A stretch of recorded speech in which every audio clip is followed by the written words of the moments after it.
Folks, welcome to the brand new episode of Decentralized TV here on Brighteon.com, the free speech video network. And as always, I'm joined by my guest today, Todd Pittner. Welcome, Todd. Great to have you here today. Welcome, Mike. And I want to thank you because I totally took advantage of you this weekend. Oh, you did? In your company, your Labor Day sale. Okay. I'm really grateful. And by the way, the freeze-dried strawberries and the freeze-dried bananas came in, and my wife made a comment that I've never heard her say. She said, these are divorce-worthy. And I said, what do you And she divorce-worthy? If you eat all of these, we're going to court. Well, if I could send you more strawberries to save your marriage, I'm happy to do that. So just let me know if that's necessary. No, excellent sale. Thank you. Oh, that's great. Well, thanks for supporting us. We really appreciate that. And, you know, that's all organic, lab tested. I know you love it. In that format, the freeze-dried format, they'll last for many, many years. Mm-hmm. But getting to today's show, you and I have a really amazing guest coming up. And I think our audience is going to just, they're going to lose their minds today with joy, you know? Yeah, we are definitely going to hit the Control-Alt-Delete on your minds. That's the problem. Our guest today coming up is Mr. Roman Yampolsky, and I it's hard for me to remember his name at the moment. I mean, his last name, and he's a computer science expert who has written many papers and done literally decades of research on issues like AI safety. How do we stop the machines from killing us all? And also, are we living in a simulation? Right. From a superior intelligence that built this world, and somehow we're in it. And he is almost completely convinced that we are living in a simulation. And today we're going to ask him why. Like, why does he believe that to be the case? Yeah. Yeah. So it's going to get interesting. And I just want to know, how would we know? And what does it really mean to be in a simulation? Because when I wake up in the morning, you know, I still need to walk my dog, or they'll go to the bathroom in the house and stuff. Is that all part of the simulation, Mike? Well, yeah. I mean, as he explains it, and I've watched many of his interviews, I've found him very intriguing. Of course, the simulation is persistent and it is convincing because we are in it. You know, we are living inside a biological haptic interface that is very convincing to our consciousness. That's basically, you know, steeped in the simulation. So of course, it feels real and looks real, and you know, all the emotions, we experience them as real. So you're going to break my heart because that means I'm an actual NPC, Mike. Well, but our consciousness is in the simulation. Okay. So you're not an NPC, but there are NPCs in the simulation who do not have the souls. So the simulation theory actually explains why there are NPCs. That explains a lot. To populate the world with non-player characters. Yeah, that supports my 98% number. You know, my dim view of humanity. Yeah. So the world is populated like a giant Sim City, right? Yeah. There are a certain number of actual divine souls from a transcendent reality that agree to enter the simulation. And here we are, and we're born into these bodies, right? And yet, in order to fill out the rest of the world and make it look more full, there are NPCs. Wow. Yeah.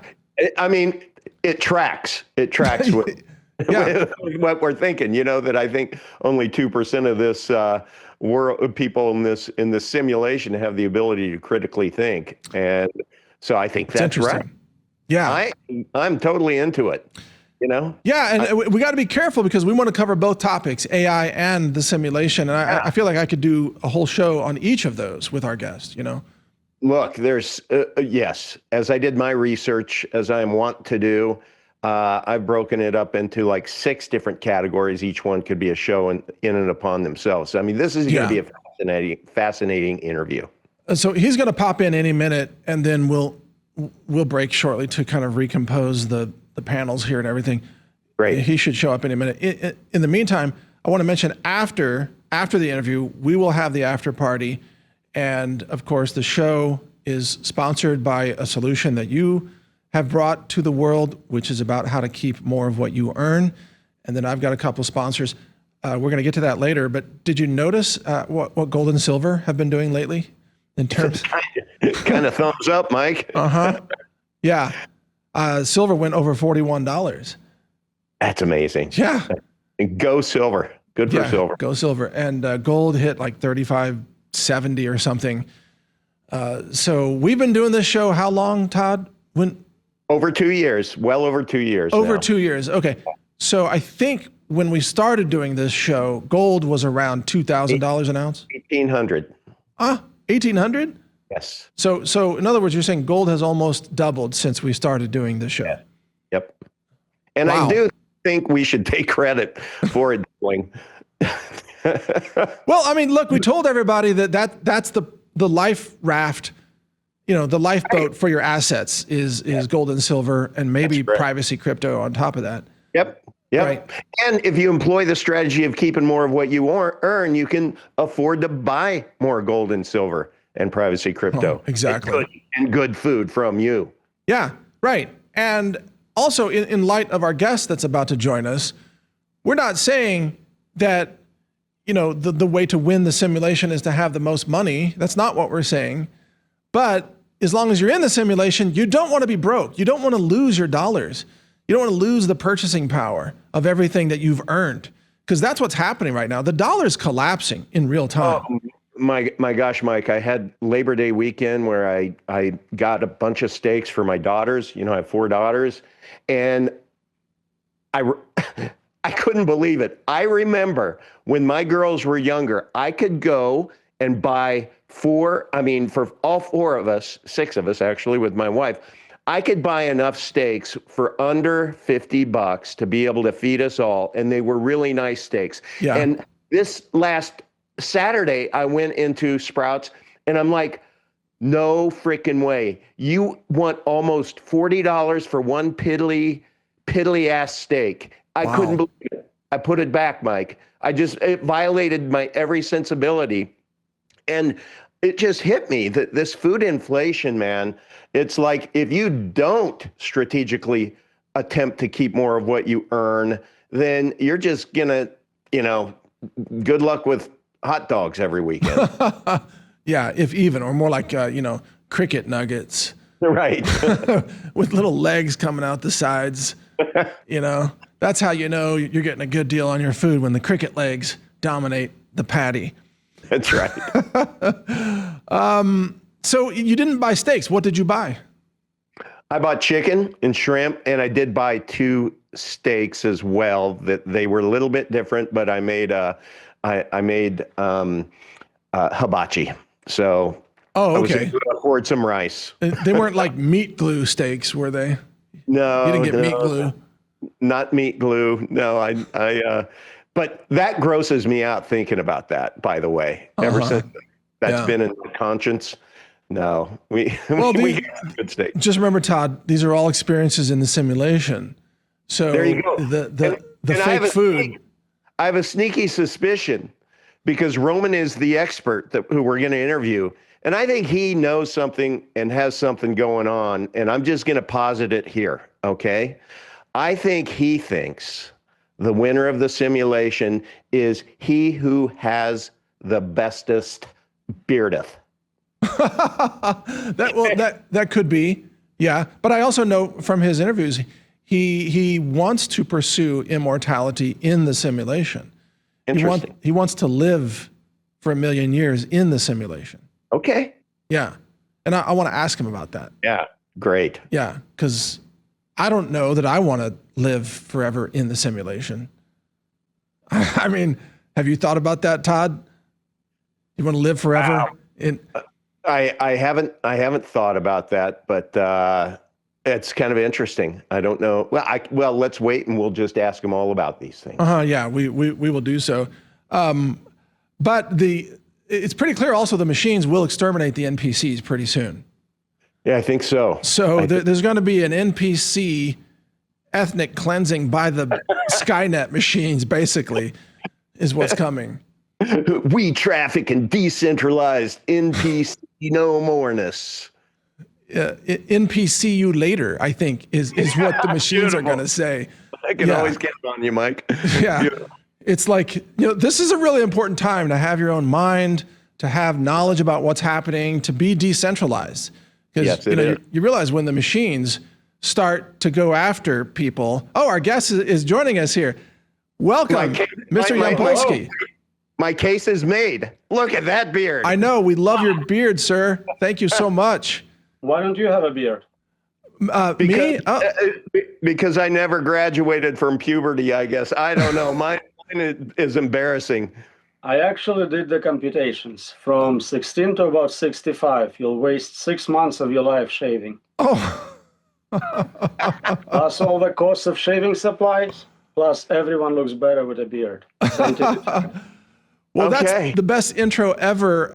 So welcome to the show, Roman Yampolsky. It's an honor to have you on. Appreciate it. So this show is about decentralization. We try to share with our audience strategies for how to live more off-grid, and we have a technology emphasis. And your work is absolutely critical in this area. You're the author of the book AI, Unexplainable, Unpredictable, Uncontrollable, or co-author on this book, Considerations on the AI Endgame. Let's go ahead and show it on the screen there. And you can search for our guest's name. It is Yampolskiy, Yampolskiy. Don't forget the I before the Y. And you can find his books. He's also on X at Roman Yam, Y-A-M, which is obviously short for Yampolsky. So, Mr. Yampolsky, can you please give our audience a little bit of your background in computer science and AI safety and the academia, infrastructure, et cetera? Yeah, I'm an associate professor of computer science and engineering. I've been working on AI safety for about 15 years now. Published a number of books on that topic and close to 300 papers now on different subtopics in that domain. And in these papers, you arrive at some very, I think, to some people, shocking conclusions, although Todd and I both tend to agree with your conclusions. But can you tell us about what are the things that you have said in your papers that are attracting the most attention or scrutiny? Yeah, so I'm looking specifically at future AI systems we're likely to be able to develop in the next couple of years, and I study what are the limits of control for what we call AGI or superintelligence systems. And it seems that our initial assumption that given enough money and time, we can figure out how to control superintelligence are probably not true. It's impossible. Basically, given sufficiently intelligent system, it will find a way to escape from any controls we place on it and essentially do what it wants, which means we are not deciding how the future is going to turn out. So when we're told by companies like OpenAI that, yes, we're going to build in guardrails and we're going to have a safety division, or we're told that by Google or Meta or whoever, it seems like what you're saying is that those efforts have already failed and it's not possible for humans to outthink the coming superintelligence. Is that fair? Right. So I think it's nice that they are trying. It's certainly better than not trying, and I'm happy they have at least safety departments and they're working on it. That's wonderful. Would be much worse if they completely skipped that. But it seems that their efforts will not scale beyond tool AI. So the systems which are narrow AIs, they can make sure are much better, much safer than our AIs. For AGI, we're starting to see them essentially fail to guarantee quality, guarantee that the system doesn't lie, be able to explain and predict what they do. And once we get to beyond human performance, I think they definitely will not succeed in that domain. Now, let me share with you, and by the way, my co-host Todd has questions for you as well, but let me share something briefly that's also important. My background is also mathematics and computer science, and my company built our own AI on top of open source models with some really, I think, really clever retraining techniques, and we've released that publicly. And I use AI to write code to do the data pipeline processing for the training material for AI. So I'm very familiar with this. And one of the things I've noticed that I'd like to ask you is I've noticed that there appears to be the natural emergent property of intelligence from sufficiently complex neural networks. I think you've spoken to this about the brute force method of just adding compute to silicon neural networks, giving rise to intelligence in ways that even the engineers don't quite understand. Can you speak to that? Yeah, so if you look at nature, just animals, as the brain size increases, it looks like they're getting smarter, with humans being sort of at the top of that food chain. There are exceptions, bigger brains in dolphins and I think elephants, but they have lower density of neurons. So the more neurons, the bigger the neural network, the more likely you are to have advanced intelligence. And that theory, the scalability hypothesis, has been shown to be true so far. The more training, the more compute is done, the more capable those systems become. And thank you for answering that. And let me follow up specifically. It seems to me that there is an emerging natural intelligence out of the complexity, even without additional training. What do you think about that concept? Because what I'm seeing is, yeah, go ahead. I'm not sure I fully understood what you mean by that. Can you explain a little? That when you add more neurons to a system that has a base level of training, that its own exhibition of intelligence increases even without additional training. In other words, as they are scaling up the data centers and the GPUs and so on, even if they don't refine new algorithms of training, the systems are going to get smarter beyond human intent. If you just add additional nodes, additional neurons, they are not knowledgeable. They have random weights, so they are kind of useless. Only after you train them, integrate them with the rest of the network, do they contribute to a more problem-solving ability. Okay, well, thank you for clarifying that. Todd, you've got an interesting question, so go for it. Yeah, so just for the record, for those of our viewers who've been with us forever, you know that I'm usually invited to these high-tech interviews to raise the intelligent bar. So, you know, humble brag there. Roman, so I have two questions, and you can answer me either. But the first one is, you know, I'm a magician. You know, I put myself through college as a magician. So this question has to do with magic, or an illusion, more appropriately. Why is human control over superintelligence an illusion? That's question one. Question two is, why do you assign a 99.9% probability to human extinction from AI? Extinction. Extinction, thank you. Yes. So let's start with the second question. I think it's impossible to do this. So when something is impossible, it's basically 100% not happening. And I'm very humble, just like you. So I'll say, maybe I made a mistake. Maybe I'm wrong. Maybe we'll find a way. So it's not 100, it's something close to it, 99% certainty beyond that. So that's what I'm saying. If they suggest that they can build a perpetual motion machine, I would say they have about zero chance of succeeding. No matter how much funding, how much time, how great the batteries are, how much effort they put into new wires, they're not going to create perpetual motion machine. In this case, they're trying to create a perpetual safety machine, something that can always guarantee safety no matter what the level of AI is, in terms of intelligence, in terms of interaction with other agents, malevolent agents, data sets. You're always ahead of those systems. You're doing better than a super intelligent entity. That seems impossible to me, so I'm saying basically you have zero chance of success, therefore doom is that high. I'm not sure what you mean by that illusion. Is that what you mean by them telling us that they can get us there and creating this illusion of successful safety work?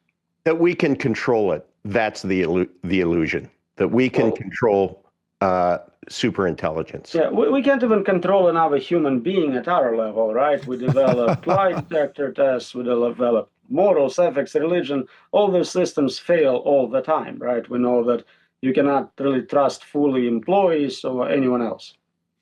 Okay, let me take the next question. Thank you for answering that. Roman, may I call, is it okay we call you by your first name? Sure. Okay. Here's my name. Okay, thank you. Before I even became aware of your work, I was along a very similar conclusion through a different vector.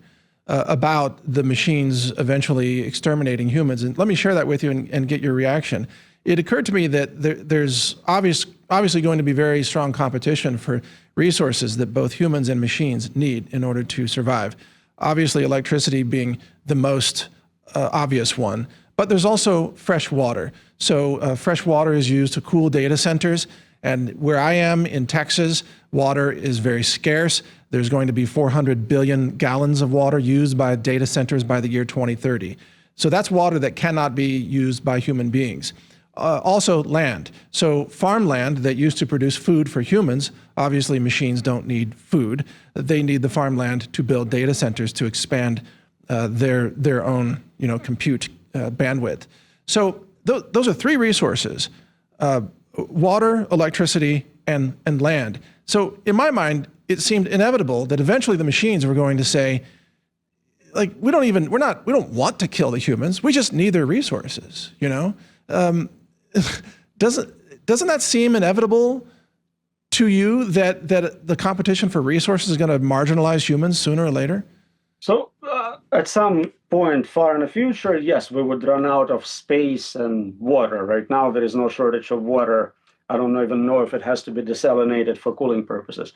So at the end, yes, the machines may decide that they need the resources for something else, and they don't care if we're using them or if we rely on them to continue existing. So that's definitely one of the concerns. But really, we're now discussing what would be the reason they decide to turn us off, and that could be one of them.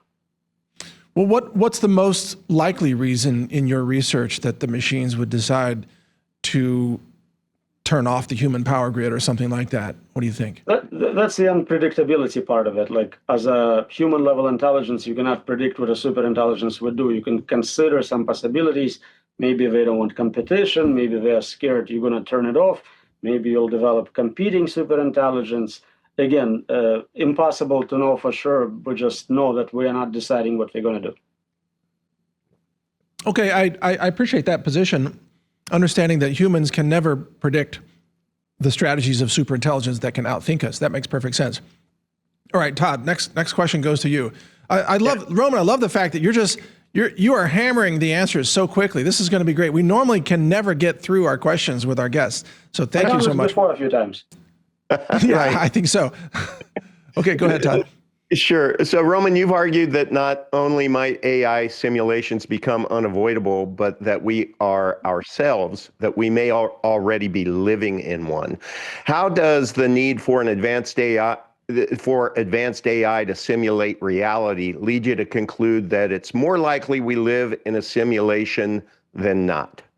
Yeah, if it's a sufficiently complex system, its level of thinking is very detailed. If a human thinks in pictures or maybe in text, it can think in whole environments, virtual worlds.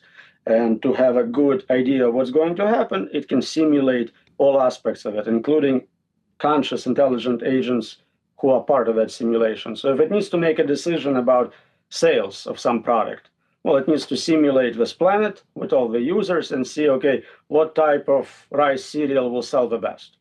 As a side effect of creating this experiment for marketing purposes, it would have to create real, like, agents who experience all the real states of this world, suffering included. So explain to me what living in a simulation would be like if we are. Because I'm trying to. What do you mean? Here it is. Yeah, it would not be any different from your point of view. You wouldn't even know unless I told you. Okay. So I just told you. So who would be doing the programming? Are you the creator? All of this? I'm pretty sure I'm not doing it since I don't remember doing it. But of course, it's possible that I turned off my memory to enjoy the game a lot more. Whoever is doing it is very capable engineer and scientist, amazing artist. We see the evidence of that everywhere, but also they seem to have some moral problems as well, based on the same evidence.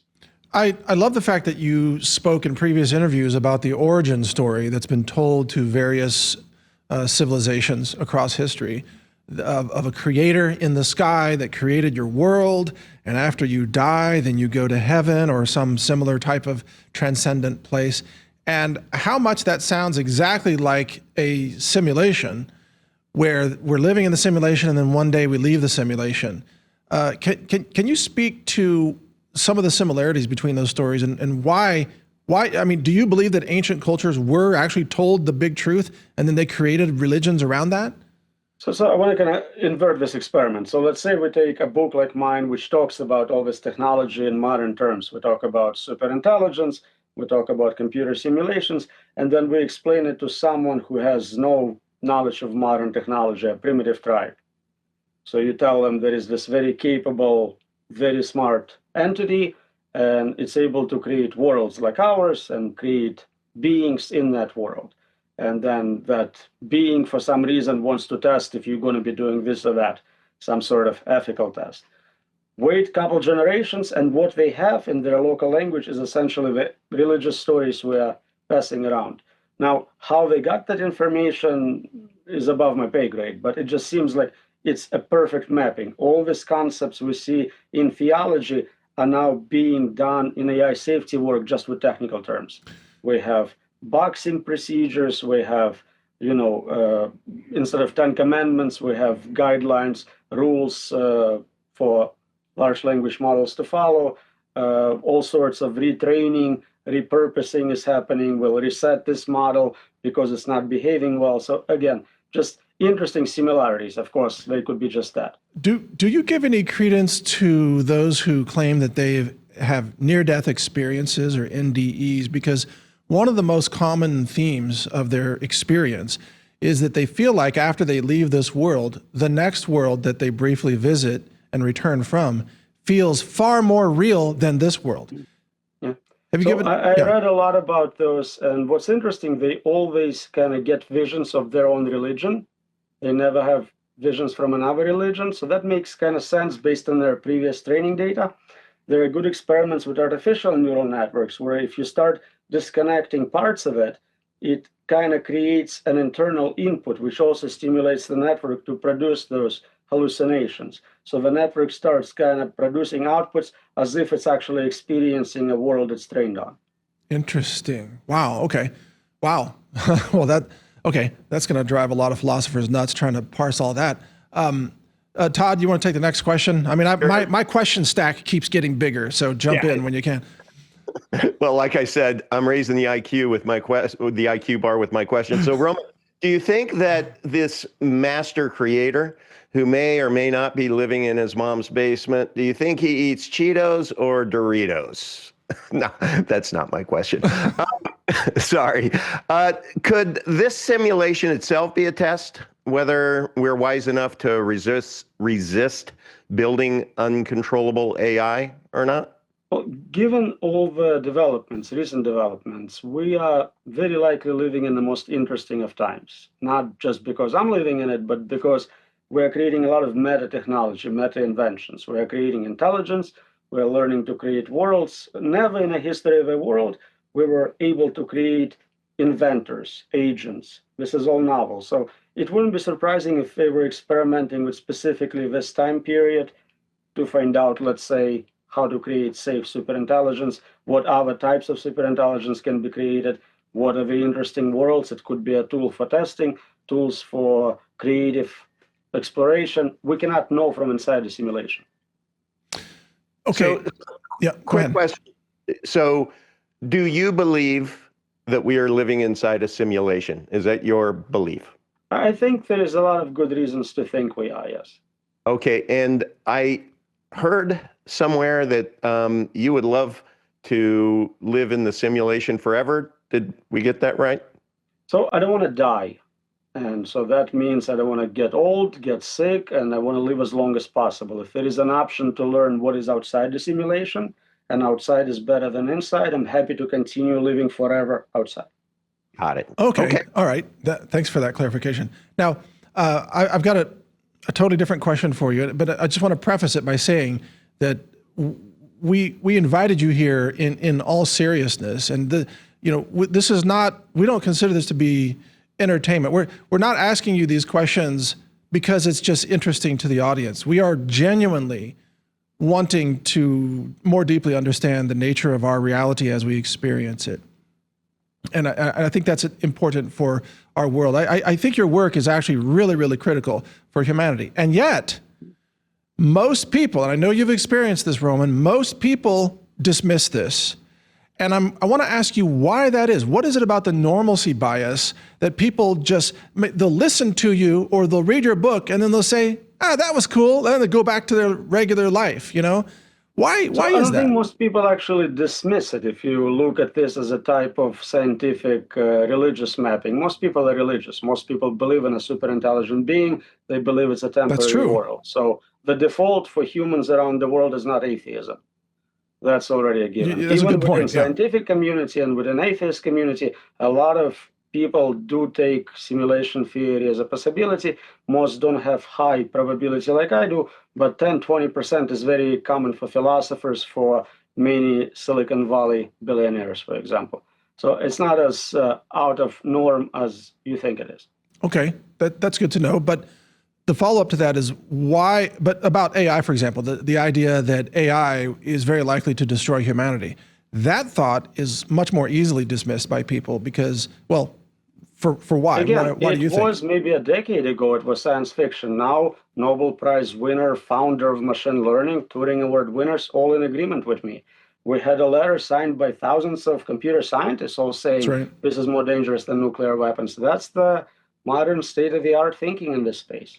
But if they really believed it, then it seems like they would prioritize not destroying humanity or not pursuing AI research. But we still have the incentives being the financial returns rather than the preservation of the human race, it seems to me. We really believe that we're all going to die. Aging is happening, yet we spend about zero of our national budget and individual budgets on fighting aging. It's the same thing. So are you saying that there's a suicide cult type of attitude among humans anyway, and that's why they're pursuing machines that will kill us? At the level of humanity, we are kind of doing things which are less likely to lead us to not going extinct, yes. Okay, that's... I was not hoping to hear that today, Roman, but I thank you for being honest about it. Todd, you want to jump in? Because I'm trying to sort this out. Like, I take Roman seriously, but I find when I talk to people about Roman, about your work, they don't, at least the people that I've spoken with so far, granted it's a very small sample, they don't take it seriously. They're like, yeah, whatever. But they don't even believe that AI will replace human jobs either. And why are you talking to them? Well, for social reasons, you know. That's better friends, smarter friends. Okay, let me make a note. Roman Yampolsky, get better friends. I get it. Okay, Todd, go for it. So if self-preservation is such a strong instinct for us, why isn't it stopping us from pursuing potentially suicidal AI development, Roman? So there is kind of prisoner's dilemma situation. Game theoretically, what is best for society and what is best for you personally not always align. If you think you can make a lot of money right now, but then government will stop this development, but you're already locked in as a very rich, successful person, it is a better state for you than to stop right now and be a poor person in the same world. If you think a competitor will do it instead, but then everything's going to be fine anyways, it's in your interest to beat them to it. So individually, they're all making rational decisions. Globally, we're all getting screwed. How are you treated by the AI tech giants? And let me set this up, because in the telecom industry, the telecom giants will say, oh, there's no health risk from electromagnetic pollution or 5G, let's say. The pesticide industry will say, oh, there's no risk for eating pesticides and herbicides. The AI industry likes to say, we've got it all locked down, it's totally safe. How are you treated by that industry given the severity of your warnings? So it doesn't really matter how they treat me. What matters is what they are claiming, right? Not a single lab, not a single scholar claims they have a solution. No one published a paper, a patent, has even a prototype for a system which scales to superintelligence level capability. They, at best, telling you that given more money and more time, they'll figure it out. That's the state of the art. But we know that's not true. So are they just going to continue to deceive us until it's too late? Well, some of them might actually believe they can do it. They just haven't realized the difficulty of a problem yet. They see it as business as usual. Like we can secure credit cards, we can secure superintelligence. What will be the sign that it's too late? Good question. That is a very hard question because so far nothing we predicted should be scary actually scared anyone to stop. We talked about, AI trying to escape, trying to lie, trying to blackmail. Nothing seems to be making any difference. So you've argued we need to pause in AI development, but that most regulation is just simply posturing. So which approaches do you think hold promise, and why aren't they being adopted? I'm sorry. Ideally, we want differential development. We want certain technologies developed and others not. So we want narrow tools for solving specific problems. You want to cure specific type of disease? Beautiful, let's do that. You don't want a general superintelligence to replace humanity. Well, what realistic frameworks could actually reduce existential risk? Again, personal self-interest. If what I'm saying is recognized, people will understand. They will not survive this. They will not be rich. They will not live for a long time unless they stop developing this mutually assuring destruction technology. Doesn't matter who builds it. The outcome is the same. So that's key, that you're appealing to the humanity and the rationality of the top level engineers. And you've said in previous interviews that governments are probably incapable of a regulatory framework in any kind of time that matters. How much are you concerned about the fact that our national leaders, let's take the United States, for example, is led by a person, Donald Trump, who basically knows nothing about AI? And I'm not attacking him, and most people know nothing about AI, but that's also true across most other nations. They don't understand what AI is capable of, and they could not possibly move faster than AI can move, especially under superintelligence. How big of a problem is this? It's not optimal, but also even if they fully understood it, there is limited things they can do without completely destroying all the infrastructure, right? You can make it illegal for large corporations to do certain experiments, but as this technology becomes cheaper to develop with time, more and more actors can participate in this research. By what year do you anticipate most desk jobs or computer jobs will be replaced by automation? It's very hard to predict deployment. So we might have human level AGI within a few years. Prediction markets are all pointing to that. But it doesn't mean that people will immediately be replaced. There are so many complete BS jobs which still exist. They don't need to exist, but we just keep them around. Well, what I've done in my company, I'd love your reaction to this, is I augment our human talent with AI tools. But in doing so, for example, I use AI coding now. That means I did not have to hire 2 additional human coders. Now I'm just using Anthropic to write the code, or Claude code, whatever. Maybe Grok code coming up next. So effectively, even though I don't intend to replace humans with AI, I will hire fewer humans because of the automation factor. But there are other companies that, of course, would just immediately replace as many humans as possible, and there would obviously be economic pressure to do that. Doesn't that mean that deployment will, by necessity, be very rapid for economic reasons? Again, in certain industries, we'll see that, but in others, maybe there is more interest in having a human around for social reasons, historic reasons. Again, predicting something like that is very hard in specific terms. I cannot tell you, like, by this date, 100% is just not possible to do. But it seems the trend is more and more computer desk jobs can be done automatically. Is it possible that one day the machines will thank humans for inventing them as they dismiss humanity? I mean, like your purpose as the biologicals was to invent us, the machines?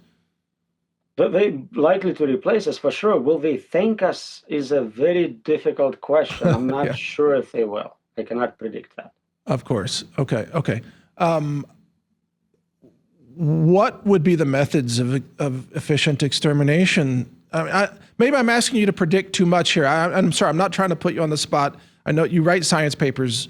I'm not claiming you're a futurist with a crystal ball, but have you thought about this question? Yeah, and the most interesting answers are outside of what we can predict. Novel physics, novel weapons, novel poisons. I simply cannot predict something like that. I can tell you about historic precedent, things we know about, viruses, nanotech. We don't know about things we don't know about. All right, so Todd, basically he told us antimatter grenades are going to take us out, is what that's, you know, right, something that we don't even know of right now. That's going to be the system. Okay, Todd, next question is yours. Yeah, thank you. Roman, I mean, what are the humans to do ultimately? I mean, think about it. Other than die, you know? Yeah. If you have an audience, and I don't know how large your audience is, try to influence those people not to build superintelligence. Tell them to vote for people who are against building superintelligence and so on. So I want to build, I mean, I want to use a lot of AI to help empower humanity with knowledge. My focus is actually health and nutrition. And I have a lab, I have a mass spec laboratory. We do food science experiments all the time. So I want to bypass censorship of big tech and governments and bring the world in multiple languages knowledge about nutrition and disease prevention and so on. I need to use AI to do that. So I'm going to try to build the biggest inference center that I can and the biggest training center I can. I'm not trying to build superintelligence, but even my own actions are kind of heading in that direction in a way, aren't they? Well, just to share information, you don't need a very powerful AI. You need censorship-resistant technology like That's right. blockchain. That's right. That's all I want to accomplish here. I don't want to build superintelligence, but I'll be handing over money to NVIDIA to buy all their microchips. I'll be contributing to the architecture or infrastructure of the AI ecosystem. So convincing NVIDIA not to sell to companies specifically, explicitly trying to build superintelligence would be a great goal if you can accomplish that. Yeah, well, if Jensen Huang would listen to me, he'd be on the podcast, you know. But there is more money to be made if humanity is around. That's a really good point. That's a very strong argument. You need your customers to be alive. I like that. Great takeaway. Todd, next question is yours. If we are in a simulation and you are expert in it, is there a cheat code? How can we win? I published a paper on how to hack the simulation. You should read it. It's really good. I will. Says so. Definitely. I will. Where can we find it? I will read that. It's still on the internet. They haven't censored it yet. Maybe because I'm still here. What is the title? Is How to Hack the Simulation by Roman Yampolsky. You also wrote another paper about the evidence of the simulation that could be obvious to those of us who are inside the simulation, I believe. But I forgot the details of that paper. Can you go over the highlights of that for our audience? So there are multiple papers talking about evidence either from quantum physics or about kind of glitches in the simulation. All of them are kind of similarities between what our virtual worlds are doing in terms of saving compute efficiency of graphics rendering and what we observe in the physics world, observer effects. You only render something in this universe if someone's looking at it at microscopic level. Well, yes. And what about the quantization of physics, Planck units, Planck constants, and so on? So the digital nature of physics is another good reason to think it may be, but also there are analog computers, so that doesn't prove it completely. So, and you said it doesn't render the simulation until we are observing it. So that obviously involves the observer effect, Schrodinger's cat, Heisenberg principle, et cetera. And you believe that to be a very real phenomenon in our simulation, correct? I mean, I just want to clarify. Well, those are experimentally verified pretty much beyond question. So what they mean is the interesting philosophical dilemma, but the actual experimental evidence is very strong. How do you explain consciousness and the sense of self-awareness within the simulation? Right, so that's a very hard question, as it is called hard problem. We don't know for sure. There could be external players in the simulation, but also it could be just a side effect of how your hardware and software interacts with the inputs you are getting. So the example I like to give is about optical illusions. When you look at an optical illusion, you experience certain internal states. Maybe you see rotations, maybe color change. Those are internal perceptions, quality you experience. There is good evidence that AI can experience those as well as animals. So maybe there is some rudimentary states of consciousness already in large language models. Wow. Todd, go ahead. I'm going to grab an optical. I have a really great optical illusion to share here. You go ahead. Okay. I'm going to grab it. I'll be right back. So you've obviously heard of the Mandela effect, Berenstain Bears versus Berenstain Bears, or build it and they will come, or build it and he will come, those type things. Is the Mandela effect just maybe a glitch in the simulation? It'd be surprising. I mean, if they were making a change, they would wipe your memory, wouldn't they? Yeah, but why do many of us think of this? I mean, it's not the Berenstain Bears, damn it. It's Berenstain, but yet it's Stain in the books. I don't have a strong opinion on it. It might be part of a bigger set of pieces of evidence. Okay. I think it's a glitch, but that's just my simulation. Okay, you see this, gentlemen? You familiar with this illusion? Yep.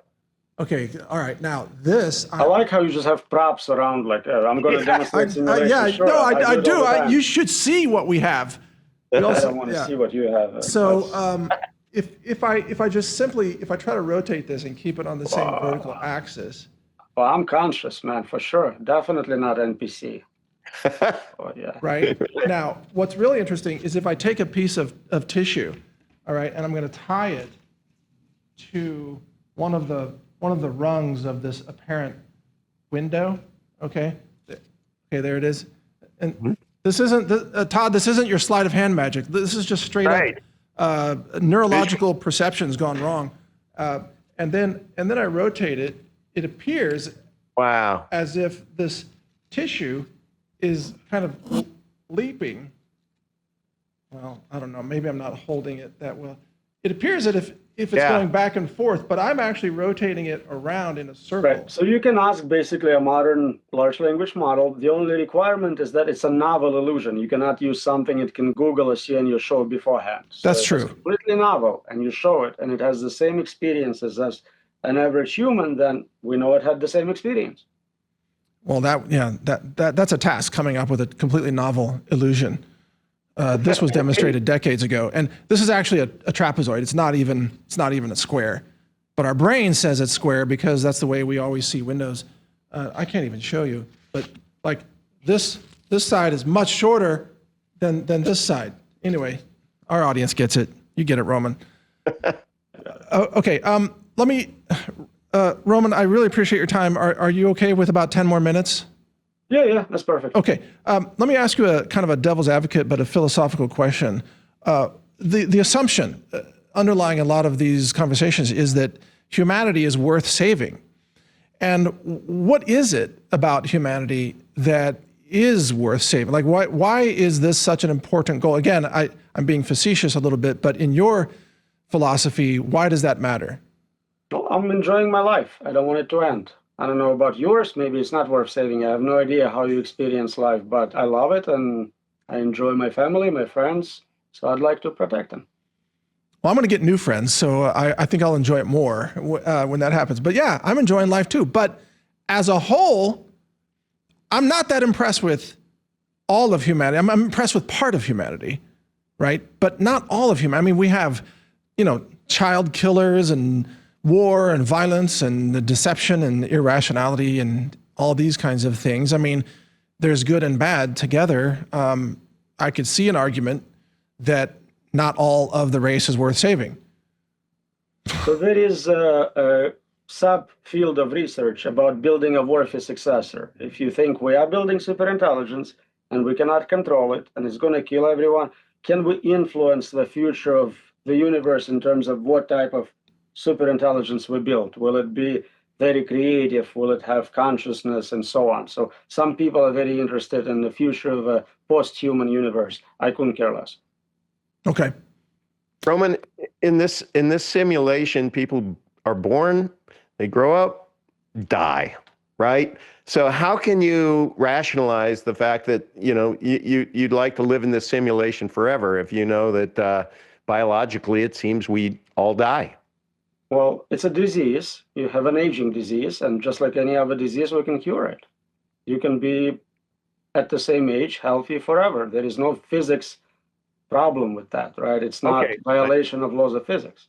So that's part of your simulation, is hopefully to be able to figure that out for yourself. Is I want to live forever. I'm going to treat my body well. I'm going to cut down from 3 to 2 Big Macs every time I go through the Golden Arches. Yeah. I'll still let you supersize it. Okay, great. And I heard you speak about this before, that the reason most people have children, you believe, is simply as a replacement strategy. But there's obviously something built into the neurology and the emotions and endocrine systems of humans to desire to have children. Yeah, historically we liked sex.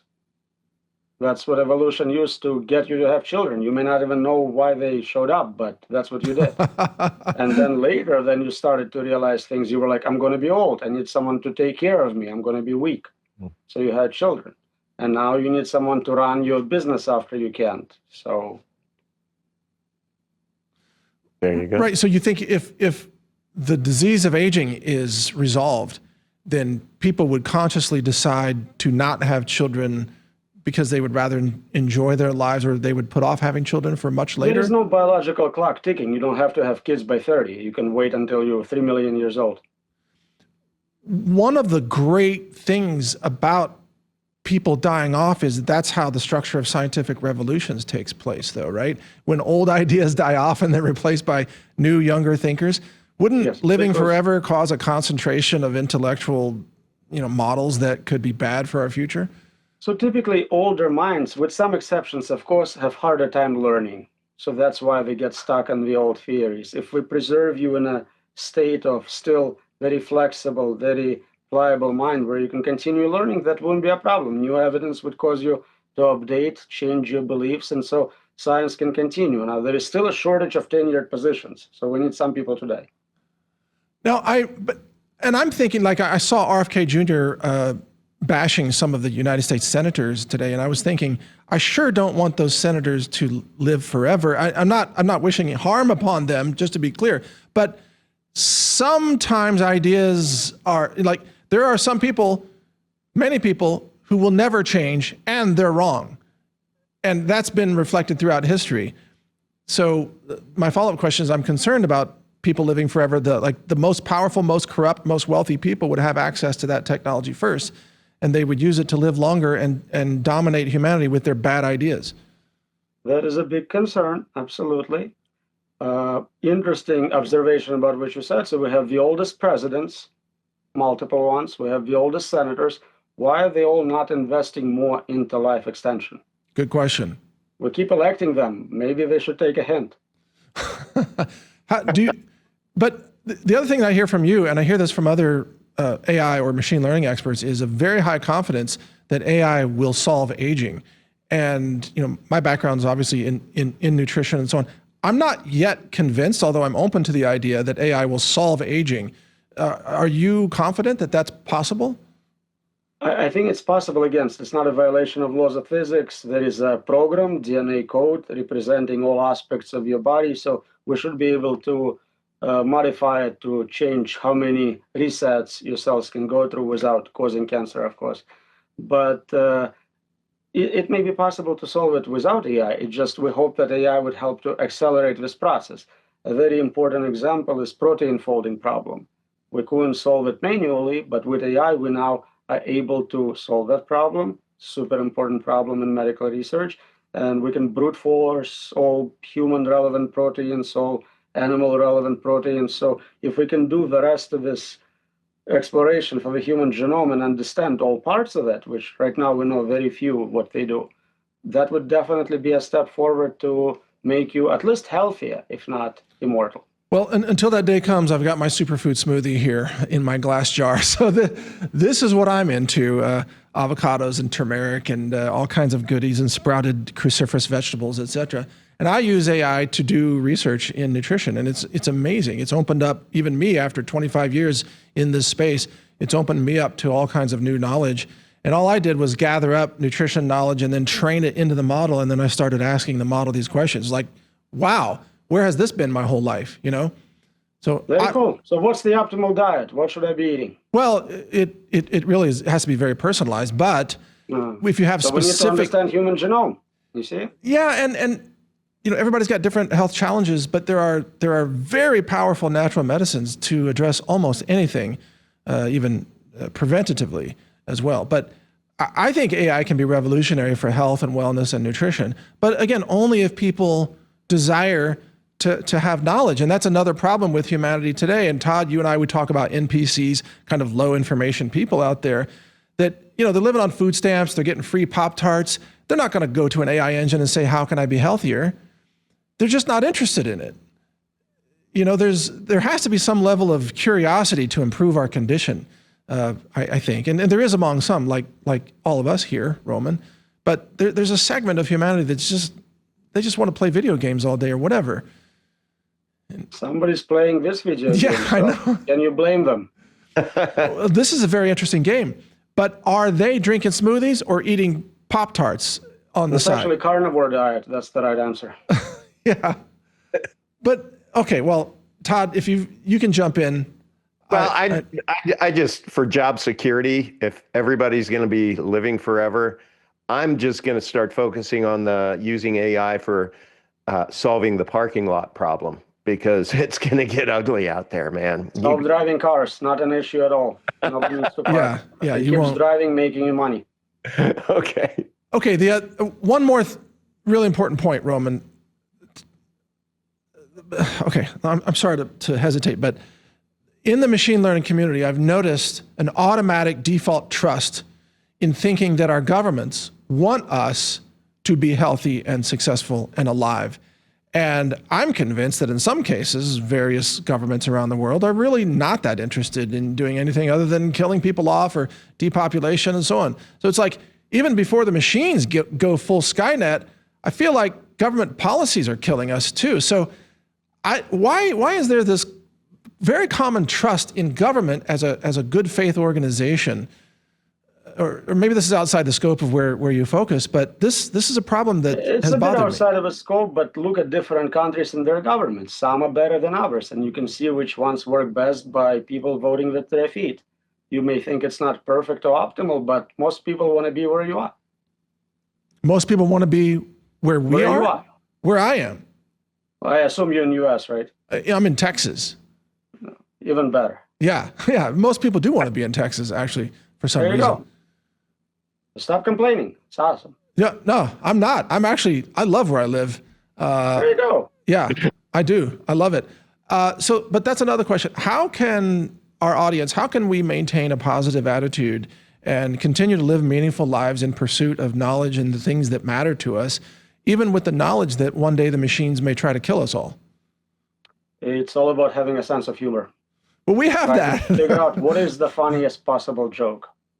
I think this life is the funniest possible joke, actually. You read my paper about humor. Excellent. Okay, so that's a very practical answer. But what else? I mean, what would you add to this? I mean, we're kind of getting close to the end of this interview. Our audience, they're high IQ people overall. So what would you say to them? Enjoy life. It doesn't matter how many days you got left. If you live every day as if it's your last, you'll have an awesome life. Todd, your comments? Bingo. Well, you know me. I'm like, don't live in fear, shut your TV off, and live life locally. So I think we track pretty well there. See, and actually being a street magician has a lot to do with simulation theory, because what Todd does, Roman, is he goes out onto the street and he films himself showing people that reality is not what they think through sleight of hand magic. Mm-hmm. And it's really cool when the perception doesn't match the internal model of what's possible.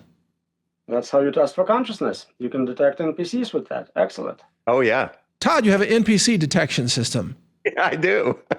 Now you see it. That's awesome. But that's right. The thing about sleight of hand magic is it's interesting because it violates the internal model of what should be possible. So we're going to have violations of your internal model are what jokes are. That's what comedians find in our world and tell you about it. And then you tell your friends about it to fix their world model. Really good point. Okay, let me ask you, Roman, I'm going to give out your handle on X. It's Roman Yam, Y-A-M, short for Yampolsky. That's the Twitter channel right there. Definitely follow that. And then on Amazon and other booksellers, you've got the book AI, Unexplainable, Unpredictable, Uncontrollable. And here's another book, Considerations on the AI Endgame. And I believe there are also Audible versions available of both of these books. So anything else you'd like to... I believe is incorrect. Maybe in a different simulation it's done, but my publisher is very slow. Oh, is that right? Unless they did it and I haven't seen it yet, then it's awesome. You know, you can just pick an AI voice. You can have AI perform the book. I've seen a lot of that. That's a different story, yes. You can do it yourself. You can read out loud to your children. That's a good idea. Yeah. Is there anything else you'd like to add or mention, how people can familiarize themselves with your work? You can follow me on Facebook, follow me on Twitter, just don't follow me home, as I always say. Okay. Well, thank you so much, Roman. It's been really intriguing. This has been, we're honored to have you on. We appreciate your contributions to understanding. Thank you so much for joining us today. Thanks for inviting me. I appreciate it. Thank you, Roman. Love your sense of humor. Yeah, we love it. You got to keep it interesting. All right. Thank you, Roman. Have a great rest of your day. Take care. Cheers. All right. For those of you watching, we will take a break, and then Todd and I will come back with the after party, which should be especially interesting because we've got props now. We've got actual illusions to run by you, but I need to find a better way to spin this thing that looks more convincing. Anyway, we'll get to that. We'll take a break. We'll be right back after this break. Stay with us. Perfect. Join the official discussion channel for this show on Telegram at t.me/decentralizedtv, where you can ask questions or offer suggestions of who we should interview next. Also be sure to subscribe to the email newsletter on decentralized.tv, where you'll be alerted about 1 day in advance of each new upcoming episode, before it gets published. On decentralized.tv, you'll also find links to our video channels and social media channels across all platforms, including Brighteon, Rumble, BitChute, Twitter, Truth Social, and more. Check it all out at decentralized.tv. All right, welcome to the after party. And Todd, I think I speak for both of us. For anybody who would like to be a future guest on this show, if you could just answer the way Roman answered, it would be awesome. Wow. It's like, he does not waste time. He gets right to the point. He answers the question. Succinct. He is the most succinct guest we've ever had. Very succinct. Like he was nailing my question stack. Yeah. Right. I was thinking, man, this is going to be embarrassing. We're going to finish the interview in 20 minutes. Well, it's funny. Like he wants to live forever, but he doesn't want to do an interview that takes any longer than necessary. I respect that. It's like, let's answer the questions. Let's get it done. Total respect. Anyway, what a brilliant man, huh? Well, I'm certainly appreciative that he wanted to be part of our simulation, at least. Yeah. Yeah. He's done a lot of interviews with some pretty big channels. I think. Look, we got the illusion now. Oh, excellent. All right. Excellent. So let just because I want to do this right for the audience. Okay. Let me take the tissue off. We're going to slowly spin this. Now, I'm spinning it in a circle, but you're probably seeing that it's like waving back and forth instead of spinning in a circle. Yes. I'm seeing the back and forth. It looks like it's just going back and forth. And now that's pretty wild. All right, now let me add the tissue. Okay. This is where the illusion gets really freaky.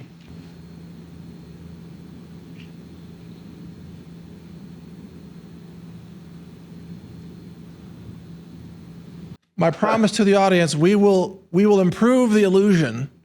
Oh, right. Sorry, Todd, didn't mean to cover your face. We will improve the illusion. Here we go. And demonstrate it for you in a future show. Perfect. Okay. And this actually, I saw this first on a video out of a science show from Australia in the 1970s. Wow. They had demonstrated this, and it's I forgot the name. It's a persistent illusion that tricks your brain, because of the geometry, etc. But it just goes to show you that our brains don't actually perceive reality as it is. No. Our brains interpret reality based on our internal language model, so to speak, or physics model. And that is the basis of close-up magic. 100%. Yeah. And And I will share something with you. I think I've shared with you before, Mike, but do you know that 5% of the population, that's my number that I've ascribed to it. I've been doing magic for 52 years, okay? 5% of the population absolutely hate magic. Yeah. And they attack you? Yes. I call them the grabbers, like right in the, instead of just being entertained, Yeah. you know, on a street corner, when I walk up to them, you're always going to have one, you know, out of 20 Right. that's going to like, I know how you do that. Or look in his left pocket, look at his hand, you know, it's just, or they'll grab it mid effect. And it's like, why can't you just enjoy and be entertained? I mean, I know I'm not a magician, you know what I mean? I don't really do this stuff, but I'm a pretty good entertainer. But I just find it always interesting, and it's those personality types that I think stand in line for jabs. Well, it's funny. They won't question the vaccine authorities, Right. but they will question your magic. That's right. But they believe in science magic when it comes to vaccines. You know what I mean? But I think what it is with those 5%ers is they just think you're trying to get something over on them when it's not. They kind of lack the EQ to be able to just enjoy, you know? Yeah. And I just don't. It's not, because when I was in, you know, I did sleight of hand magic, not at the level you did, but I would entertain my friends who were mostly getting high at the time, so it was much easier. It was a great way to learn magic. But I didn't. I never, just for the record, I never smoked pot, but my friends did. And when they would get high, I would hit them with the card magic, and they would go, wow, you know, it was great. But they knew it wasn't real. I mean, we all knew it wasn't real, that it was like the proficiency of the effect. Right. To show it, you know. But today people get all upset about everything, even entertainment. And that's why I asked Roman the question, like, what are the traits of humanity that are worth saving? You know, I mean, it's actually kind of a serious question, because it's like, okay, if let's say there are many, many species on many planets all throughout just our own galaxy, the Milky Way, are they all worth saving? Or just some? And what's the cutoff point? You know what I mean? Yeah. Like, if you murder your children, you know, if you mutilate the genitalia of your kids, your planet goes into the red pile, you know? Yeah. Or whatever. Well, I think my takeaway from this interview, Mike, is a couple of things. One is, if indeed we are living in a simulation, and if you want to embrace that mindset, then I think it's really, really critically important to abandon living in fear. You know, there are so many things that within this simulation that tries to drive fear into our hearts and souls, right? So there's that. And then, as he said, just enjoy life, man.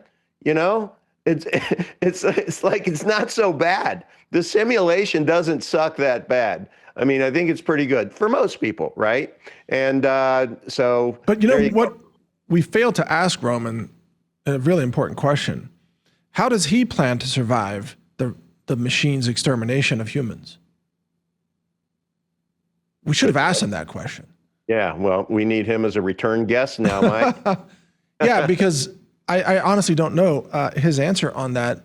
Maybe he doesn't know, but you would either, I mean, some people might answer, well, I'm going to merge with the machines. I'm not saying that's his answer, but some people would say that. But then it's like, well, you give up your humanity if you merge with the machines. And is that even possible? Actually, I do remember he was very skeptical about the idea of transhumanism from a previous interview. He said, you can't really upload yourself to a machine. You've just made a machine copy of, you know, your language patterns or whatever.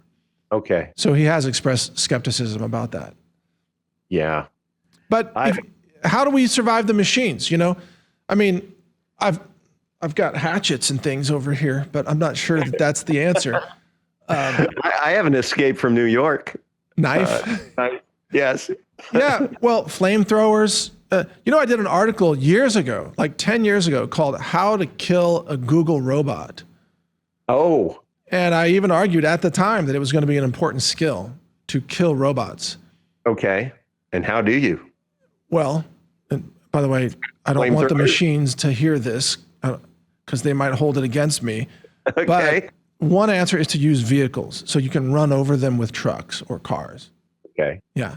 That's why the machines want to run the vehicles like Waymo, so they won't be used to kill the robots, you see. Good point. Right. The other way, and this is from Star Wars, The Empire Strikes Back, is wrap their legs in cables. Okay. Remember the ATT walkers? Yeah. And Luke Skywalker is like putting a cable around and tripped them up, you know? And then they fell, and for some reason they exploded. You can trip up the robots. All right. With cables. EMP weapons, but also you can use high-powered rifles to target their energy systems. You would assume they don't have a lot of armor unless there's a really strong improvement in orders of magnitude of energy density of the batteries. So, and armor is very heavy, right? So you get yourself a 300 Win Mag rifle, you learn where is the battery pack on this robot. Okay. And you hit them in the battery pack. But then again, you got to dodge the drones that are coming in to take you out with the thermal cameras. Yeah. So it's going to be quite a challenging thing. Man, I just kind of like my simulation right now to where I'm not dodging, mini drones.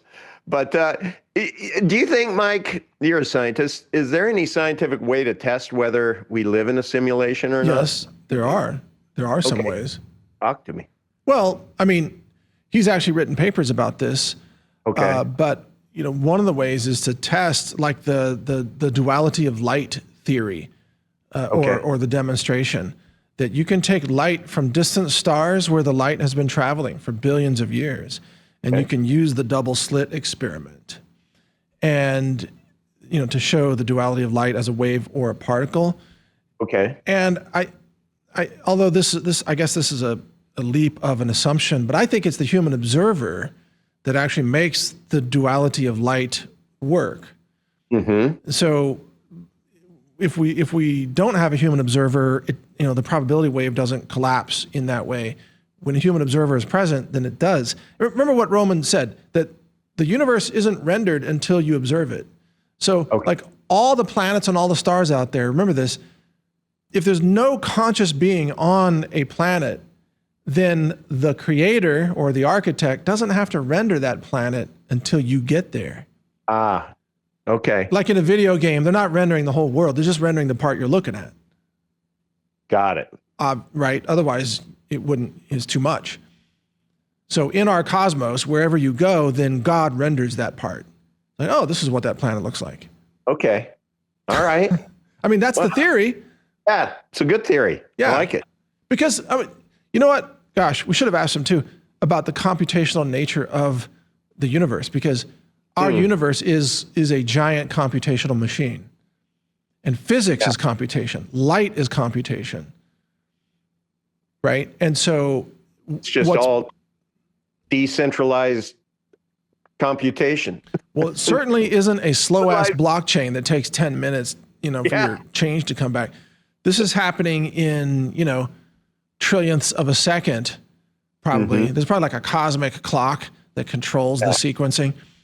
And then all the physics, all the cause and effect at the atomic level is being carried out on that clock. And that's why chemistry takes time. That's why physics takes time. It doesn't all happen at once, obviously. Otherwise, nothing would work. Well, speaking of simulations, Mike, my simulation this last week, I had 35 consultations for the UNA. That's a heck 35 of a simulations.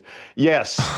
It was crazy. It's just we're creating a time burden for you. Bring it on. No, it's been fantastic. And it's just, I bring that up to just say that for those of you who have been watching and listening, thank you for booking the consultations. And most of you have moved forward with these UNAs. And it's just that people are getting the message, Mike. Let me bring up your website while you're talking. It's my575e.com. Right. Is the site. Go ahead and then share it with our audience.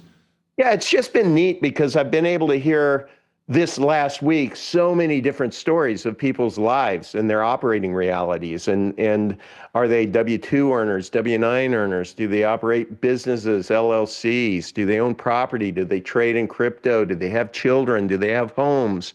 You know, and all of there's a solution based upon each of those use cases.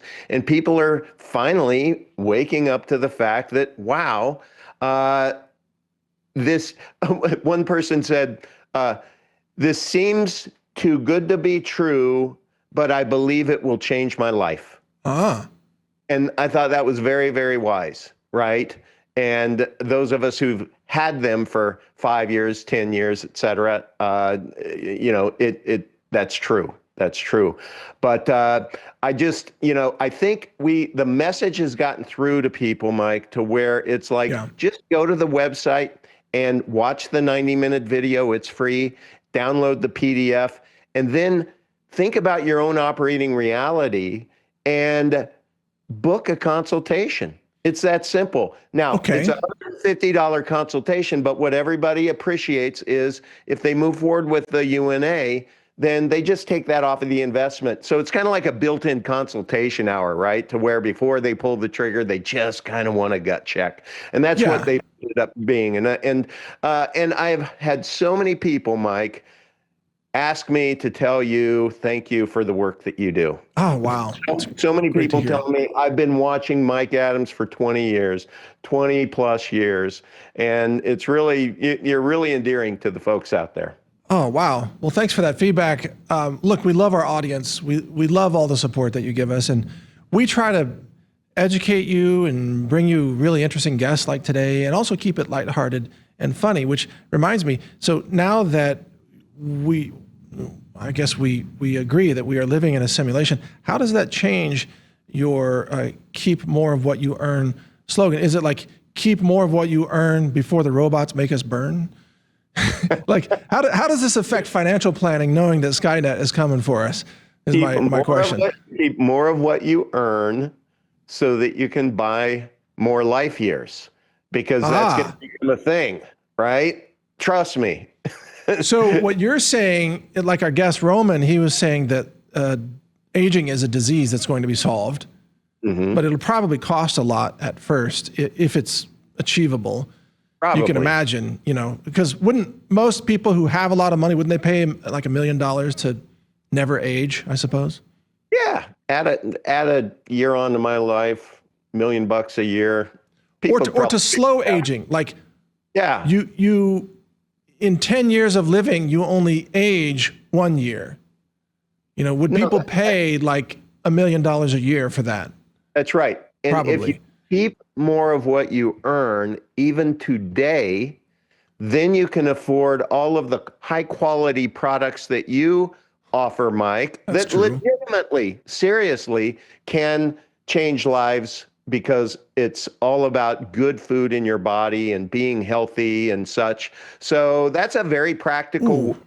Yeah, go ahead. No, that's a really good point, is that you need our products, healthrangerstore.com, to live long enough to make it to the AI cures for aging, right? That's the Ray Kurzweil approach. What a great plug. That's why he's into nutrition, yeah?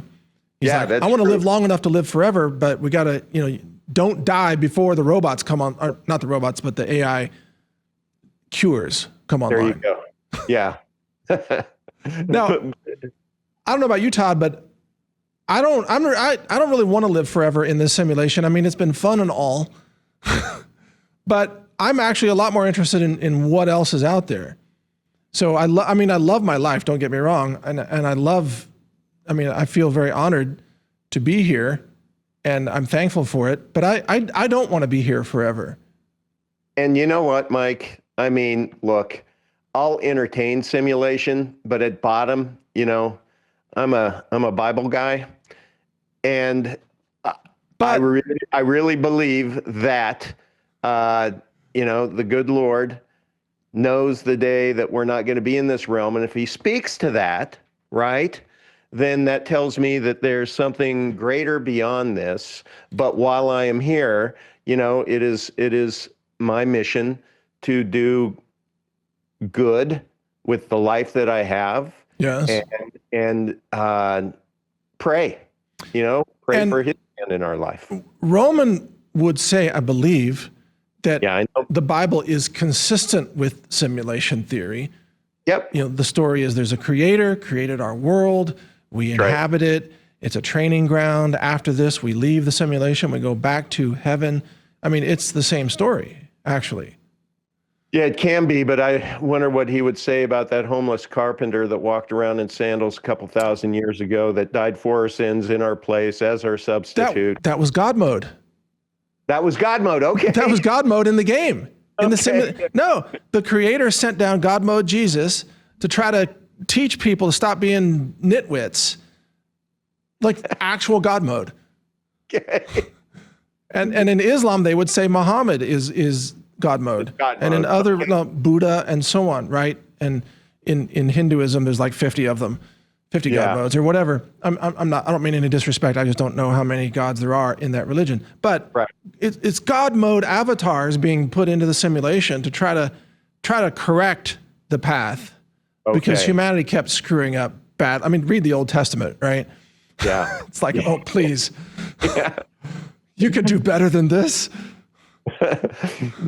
Well, as for me and my simulation, I'm going to just appreciate my God mode little guy over here on my desk that, I think is his story. Yeah. And God mode's story. No, that makes perfect sense. But it's also interesting that if God wanted to reset the simulation, that reads like the book of Revelation.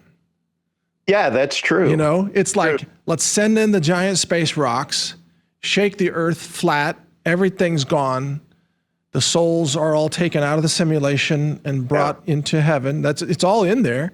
I've taught about this chapter a lot. Yeah, sure. And then the planet is reset and it starts over. He's like, Sim City, I don't like it.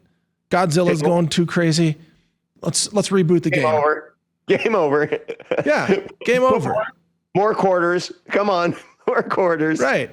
And it's interesting that also even, for example, Buddhism and also like Native American traditions, they have stories of the universe ending and then being reborn and ending and being reborn again and again. Even some high-level physicists say like, the Big Bang, and some of them believe in the big collapse that would become a singularity and then it would explode into Big Bang, 2.0. But how do we know it's not version 2 billion? Like this has happened billions of times already. Valid point. Right? The big banging 2 billion bang, 2 billion and one bang. I mean, how do we know? I don't know. No idea. But I'm going to follow the trends, Mike. And the trends tell me that there's going to be a day in my simulation where a good steak is going to be $100, not 40, and certainly not 4. Yeah, that's probably true. So inflation is real in the simulation. It is. Unfortunately. It is. That pushes us towards tilt, I think. So, gold and silver hit all new highs. Well, wait, silver is not an all-time high, but gold is an all-time high. Silver is back above $40 for the first time, I think, in 11 years. Wow, that's amazing. It's really something. So let me mention, folks, if you go to metalswithmike.com, this is one of our affiliate sponsors. It will take you to Battalion Metals, and you can get gold and silver there from our trusted partner. We've worked with them for many, many years. This is the Treasure Island team that launched this new venture. And very competitive pricing, discreet, insured delivery.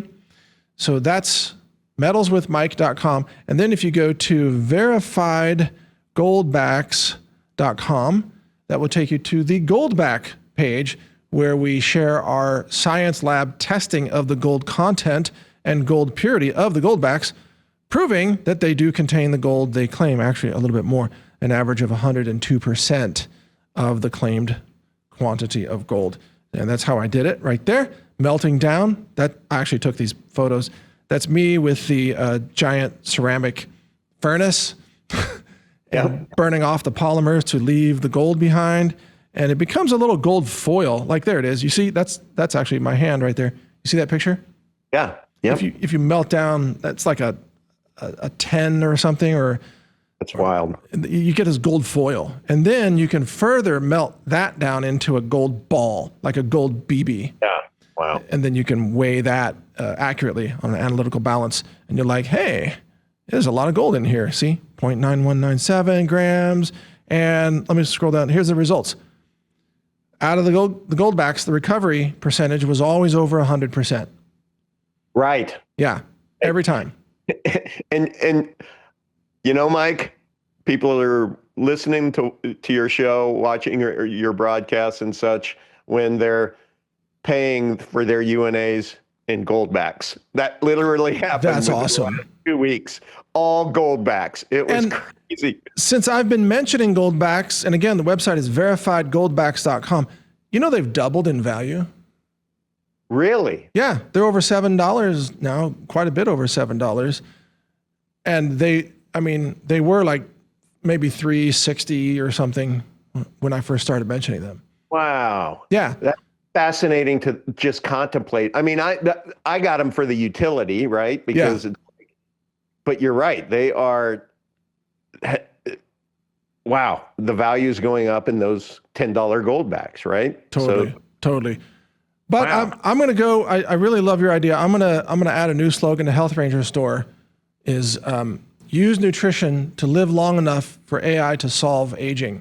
That'd be our new slogan. Yeah. And then maybe you can survive the robot extermination agenda. Yeah. All right. Todd, is there anything else you want to add today? This has been fun. Oh, man, it's my brain just is on Control-Alt-Delete right now because I think my personal simulation is at tilt level. And I'm really, really grateful for Roman. He was a fantastic guest. I hope we can get him back at some point in time. And I am really fascinated to read his paper on how to beat this simulation. I'm going to find that. And, and you know what, Todd? You can find his paper and you can copy the entire text and you can paste it into Enoch and ask it for a summary. So you can use our AI to summarize his paper about how to beat the simulation. That's a great idea. Yeah. That's a great idea. Man, I use Enoch all the time.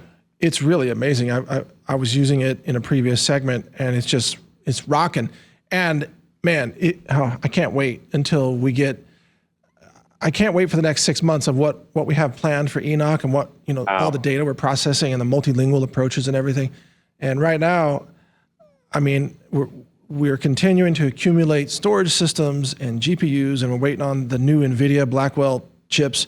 It's going to be a game changer, let me tell you. And we've got our data center almost done here, our mini data center. Yeah. Which will share the same building with our laboratory. Next time you come out, Todd. Yep. We got a whole new studio almost done. We've got the new lab. It's going to be my next question. When is the studio going to be done? It's like 6 weeks out. Okay.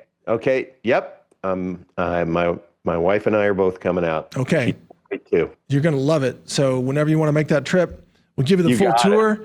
And until then, keep up the great work, Todd. And we'll do a show together in studio, baby. We will, with the card magic in studio. There you go. Yeah. And in the meantime, keep identifying NPCs. Okay. But don't tell them about the NPC you later agenda that's coming. Right. I love that. Keep it a secret. You and me and Roman and the machines know that. Okay. But the NPCs have no idea. Let it be a surprise. You know how Phil Jackson, who coached the Chicago Bulls, he was able to patent, or whatever the word is, for three-peat when they won their third championship in a row. Oh, is that right? A three-peat. And and he made $1 gazillion off of it because there was all these T-shirts for three-peat. Huh. Anyway, NP, see you later. You should protect that. Do a shirt. Yeah. NP, see you later. That would be a great shirt, man. Especially if it was one that would kind of, if you're in the know, it's self-evident. But if you're an NPC, it's just going to go right over the head. No. So here, okay, I got it. And by the way, for the record, I'm pro-human. I'm trying to help humans survive this. So this is kind of a joke, but the front of that shirt could say NPC you later, and then the back, Team Skynet. Right.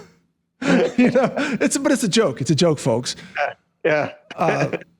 Except for the NPCs. but I'm pro-human, just to be clear, but we need to use AI to protect humanity from what's coming. I mean, we have to be off-grid. We have to be decentralized. That's, Todd, This show is really pivotal because the skills that we're teaching people, how to grow your own food, how to get off-grid, how to be more self-reliant, this is what's going to help you survive the Skynet scenario for real.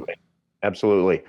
And thank you for these wild posts that you do. Like you made me think this week about how straws can be an important part of our survival kits. Oh yeah. Interesting article. That was great. That was a great article.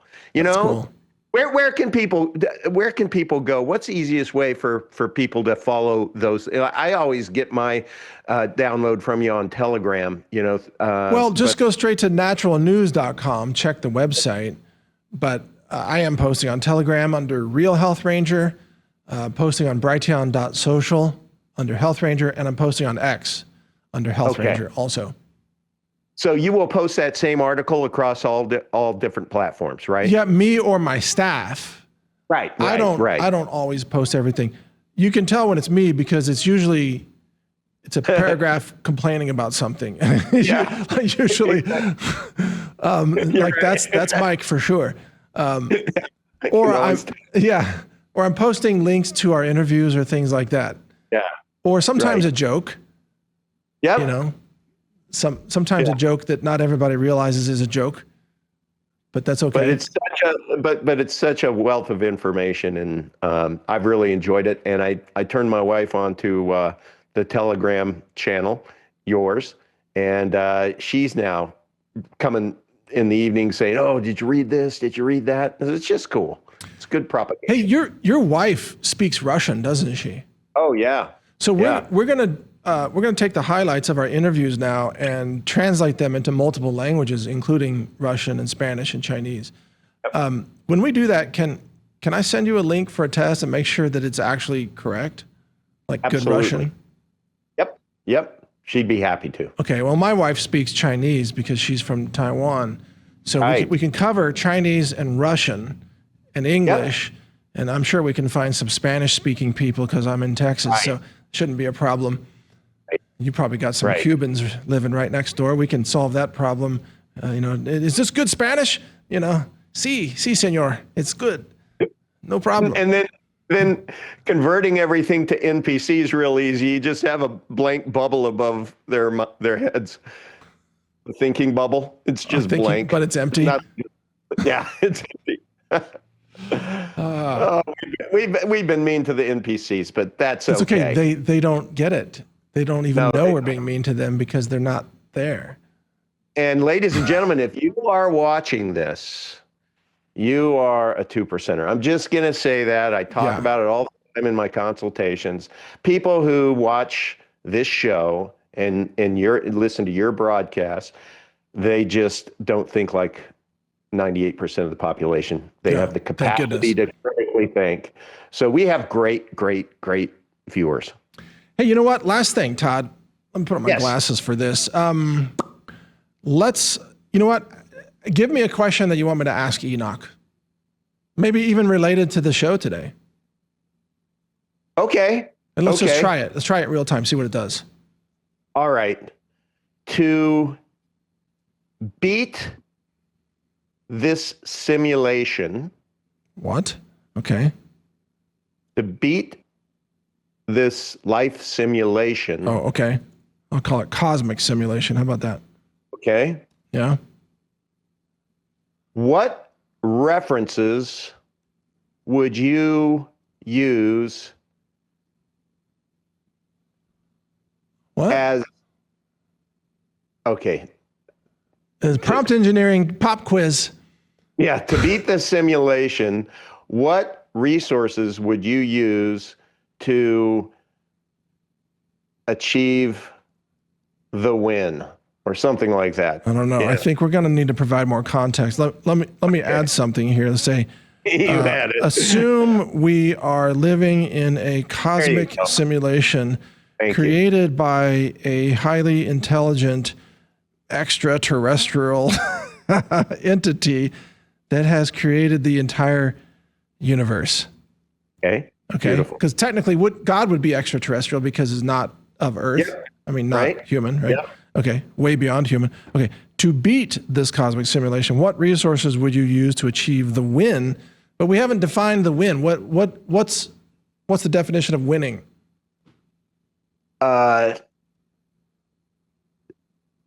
Man, the win would be achieving high moral standards. Well, the win would be heaven, based upon, biblically, right? Okay.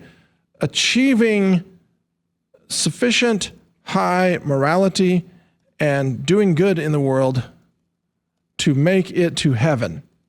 There you go. Okay, is that? Oh man, I have no idea what Enoch is going to do with this. I know. Let's see. This is going to be interesting. Be interesting. All right. It's thinking.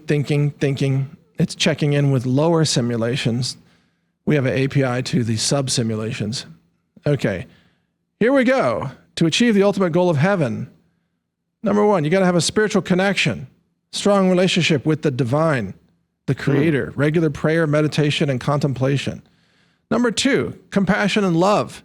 Prioritize acts of kindness, love, and compassion. Treat all beings with dignity and respect.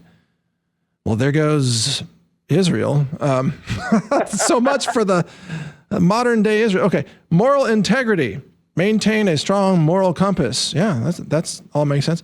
Wisdom and knowledge. Pursue understanding and wisdom. Hey, this is pretty good, Todd, so far. Good. Community and connection. Foster strong positive relationships. Gratitude. Express gratitude for the gift of life. And stop teasing NPCs. Okay. Humility. Remember, you are part of something much larger than yourself. This is crazy. I'm telling you, Enoch is great. Good. I actually feel a sense of pride at the moment, which is a sin apparently, but I'm like, I feel, because I built this. Yes. And it's actually pretty good. But that sense of pride is offset by your lack of covet because yours already. Well, there you go. It says, while material possessions, wealth, and earthly achievements may seem appealing, they pale in comparison to the true rewards of living a life of morality, compassion, and wisdom. Boom! End of show. You should copy Mic and paste freaking drop. Yes. Okay. That's it. All right. You can switch back, guys. Why? The guys on my video board are kind of slow right now. They're kind of like this nails it. So Todd, great question. Thank you for that. And Enoch rocked it. Yeah. So there you go. I guess you can use AI even for deeper spiritual connection. This is how we win. Yes. It's not about how many Bitcoins you have, actually. Yeah. Or even gold. It was beautifully articulated. Good job, Enoch. It really was. Yeah. Enoch rocked it. Enoch rocked it. Enoch for everyone, man. Enoch, the rocker. Okay, that's why it's named Enoch. It's all about hidden knowledge being revealed to humanity. So there you go. That's at Brighteon.ai, folks, and it's free and it's non-commercial, so enjoy that. And Todd, thank you for your time today. It's been a great show. We always have fun, but today was especially fun. It was, and thank you, Roman. Thank you, Roman. Yeah, he's the most direct guest, the most succinct. I think he's running a summarizer LLM in his head. I know. That he's using in real time. High IQ person I've ever talked with. He's just like, how can I say this in the fewest words? Unlike you and I, they're always goofing off, Well, I hope he enjoyed my attempt at humor in the beginning where I made the comment that I'm raising the IQ bar in here. He didn't really laugh. He didn't laugh that much at that one. That was self-effacing, Roman. I know. I think he laughed inside a little bit at that. Right. But we all got your joke. But he's a very, he's a very direct person. So now that we know that, next time we'll prepare with like 50 questions. Twice as many questions, right? We'll do like the Roman question marathon with timers, like in a chess game. Yes. You know, it's like ask us a question, boom, hit the timer. You know, that would be funny.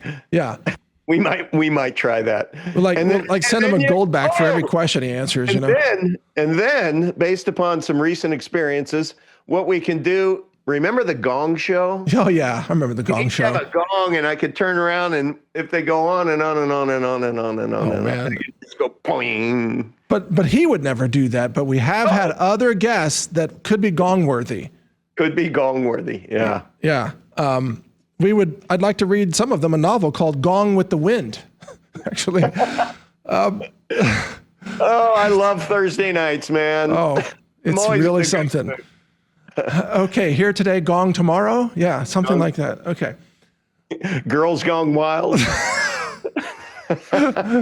Okay, too much. Now we're into the tipsy part of the show. This is the after party.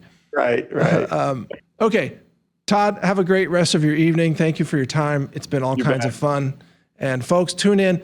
Catch all the other episodes at decentralize.tv. And most of them are just as much fun and very informative. So check them all out there and get ready for the end game of the simulation and the Skynet scenario, because it's coming, and we will help you survive it no matter what. That's our goal. Okay, decentralize to survive. Thanks for watching today. Take care, everybody. See ya. Cheers.